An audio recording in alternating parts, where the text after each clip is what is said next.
nianze kuchangia mchango wangu wa leo kwa kuanza na sekta ya kilimo. Mheshimiwa Mwenyekiti, jimbo la Uliankuru kwa kiasi kikubwa, asilimia kubwa ya wananchi wake kama sio yote wanashiriki kwenye shughuli za kilimo kama ndio shughuli yao mama ya kuwaingizia kipato. Tunapenda kuishukuru serikali yetu kwa mambo makubwa sana ambayo imeweza kuyafanya kwenye sekta ya kilimo. Tunaona kwamba sasa hivi tayari kuna mbolea ya ruzuku ambayo imetolewa kutoka shilingi milioni 1.5 mpaka 60,000. Hayo ni mabadiliko makubwa na ni faida kubwa sana kwa wananchi wetu. Lakini pia tunaona pembejeo zinatolewa na zinakuja kwa wakati katika jimbo langu, na bado wananchi wanapata katika maeneo yao yaliyo karibu. Lakini pia kwenye zao hili la tumbaku tunaona bei elekezi imetolewa na wananchi wetu wanauza tumbaku yao kwa bei ambayo ina manufaa kwa maendeleo yao. Lakini nikisalia hapa kwenye tumbaku, Mheshimiwa, pamoja na haya mazuri yote ambayo yamefanyika kwenye hili zao letu la tumbaku, bado zao hili linaonekana kama halina tija kwa mkulima wetu, kutokana na kwamba nikianzia kwenye swala la mwaka jana ambapo tumeona mvua kubwa ilinyesha sana. Mwenyezi Mungu alitupa baraka ya mvua, lakini baraka hii ilikuwa ni kilio kwa wananchi wangu wa Uliankuru ambao wamelima tumbaku. Mashamba yao mengi yaliloa, bani zao nyingi zilianguka, hivyo wakao kwenye madeni na kwenye sonona kubwa sana. Lakini kupitia Mama Samia akatuletea ruzuku ya tumbaku kufidia yale madhira ambayo wananchi wameweza kuyapata. Lakini hivi tunavyoongea, tulimsikia Mheshimiwa Basha hapa, zimetengwa bilioni 13 kwa ajili ya kuweza kulipa fidia ya ruzuku ya wakulima wote wa tumbaku hapa Tanzania. Lakini cha ajabu, mpaka hivi leo tunavyoongea, wakulima wangu wa tumbaku hawajalipwa hii ruzuku mpaka leo. Hatufahamu ni kwa nini.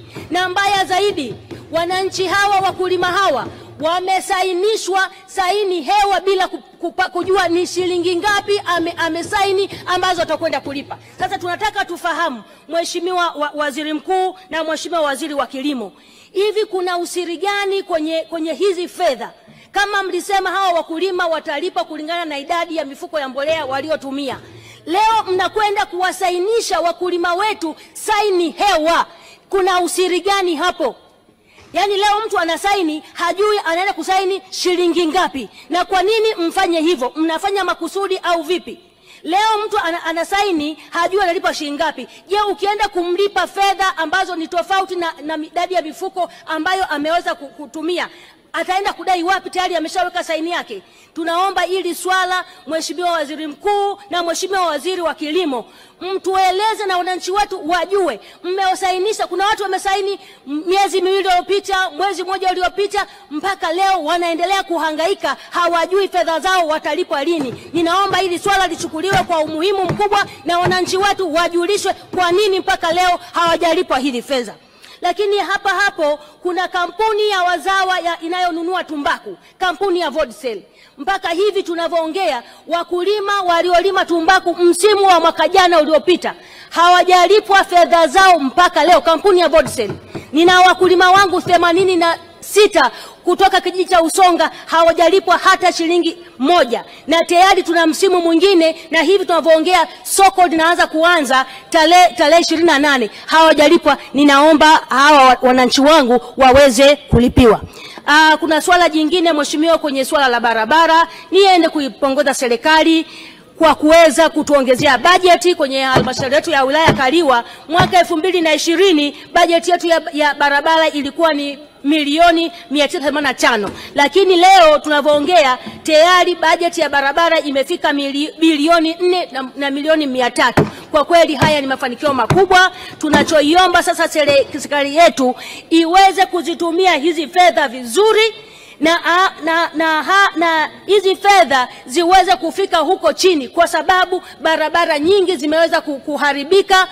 Mvua mwaka jana imetuharibia barabara karibia zote, lakini mpaka hivi leo tunavyoongea kuna baadhi ya ukandarasi hawajalipwa, na wamekimbia kwenye maeneo. Vifusi vingi viko kule, havijasambazwa, barabara zinatengenezwa na wakandarasi wameweza kukimbia.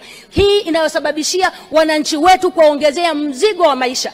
Wanasafiri kwa tabu sana kwa sababu walazimu waweze kutembea kwenye njia ambazo ni ndefu sana kwa sababu ile njia ambazo zina vifusi zinashindwa kupitika. Hivyo niombe serikali iweze kusimamia na kuiongezea TARURA bajeti ili iweze kuzihudumia barabara zetu kwa umakini. Lakini pia nipende kuipongeza serikali, imeweza kuanzisha hii Samia Bond ambayo inawezesha wakandarasi wa ndani waweze kupata fedha kuanzia 30% mpaka 70%. Hali hii itawezesha barabara zetu ziweze kutengenezwa kwa umakini, lakini pia na hawa wakandarasi wawepo site na wawe na uhakika wa kuweza kutengeneza hii barabara zetu. Hivyo niweze kuishukuru serikali, lakini pia naomba serikali isilegelege, ihakikisha inaweza kufunga mkanda kuhakikisha hizi fedha zinatoka na wakandarasi wanapata ili waweze kwenda site. Swala jingine mheshimiwa, kwenye swala la maji. Ni nia ya dhati kabisa Mheshimiwa Rais kuhakikisha anatutua kina mama ndoo kichwani. Lakini swala hili kwenye swala watu wa vijijini sisi bado kabisa. Nikirejea mimi kwenye jimbo langu la Uliankuru. Jimbo langu la Uliankuru lina kata 15. Lakini katika hizi kata 15 tumepata mradi wa maji wa bwawa la Ichemba ambao mradi huu unagharimu bilioni 3.98. Lakini mpaka hivi tunavyoongea mradi huu umeingiziwa fedha shilingi milioni 598. Fedha ambayo ni ndogo kabisa. Na tujue kwamba jimbo la Uliankuru maji kutoka chini ya ardhi yako mbali sana. Mbadala wake ni maji ya kutoka Ziwa Victoria. Na Mheshimiwa Waziri Mkuu, maji kutoka Ziwa Victoria yameshafika kwenye jimbo la Kaliua. Lakini sasa ninachoshangaa, umbali wa kutoka Kaliua mpaka Uliankuru ni kilomita kama 98. Imewezekana kuyafikisha. Sasa kwa nini haya maji yasiweze kufika kwenye jimbo langu, ili hali kuna mradi mfano kwenye jimbo la Nanyumbu pale wametengewa bilioni 38 maji kutoka kwenye mto Ruvuma ambao ni kilomita 100. Na wakati huo inawezekana kabisa kuyatoa maji katika mji wa Kahama ambapo kutoka kwangu jimbo la Uliankuru mpaka Kahama ni kilomita 42. Kwa nini inashindikana? Niombe kabisa Wizara ya Maji na Waziri Aweso, unanisikia, haya maji yaweze kufika na Uliankuru na wananchi wetu wafungue maji kutoka bombani.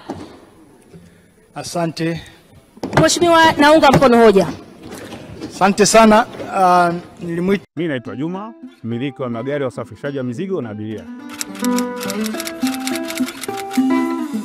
Natumia Bima Pap kwa sababu inaruhusu kuweka TIN namba yangu wakati wa kununua bima. Inafanya iwe rahisi kudai vati kutoka TRA kwa kutumia hati hiyo ya bima. Uwezo wa kupata mkopo bwana. Hii inasaidia sana kugharimia mambo mengine ya uendeshaji hata kama bajeti inabana. Tumia Bima Pap kwa kupiga *150*51 alama ya reli. Au kwa WhatsApp tuma neno Bima Pap kwenda namba 0764166066 ujipatie bima. Bima Pap, urahisi wa maisha.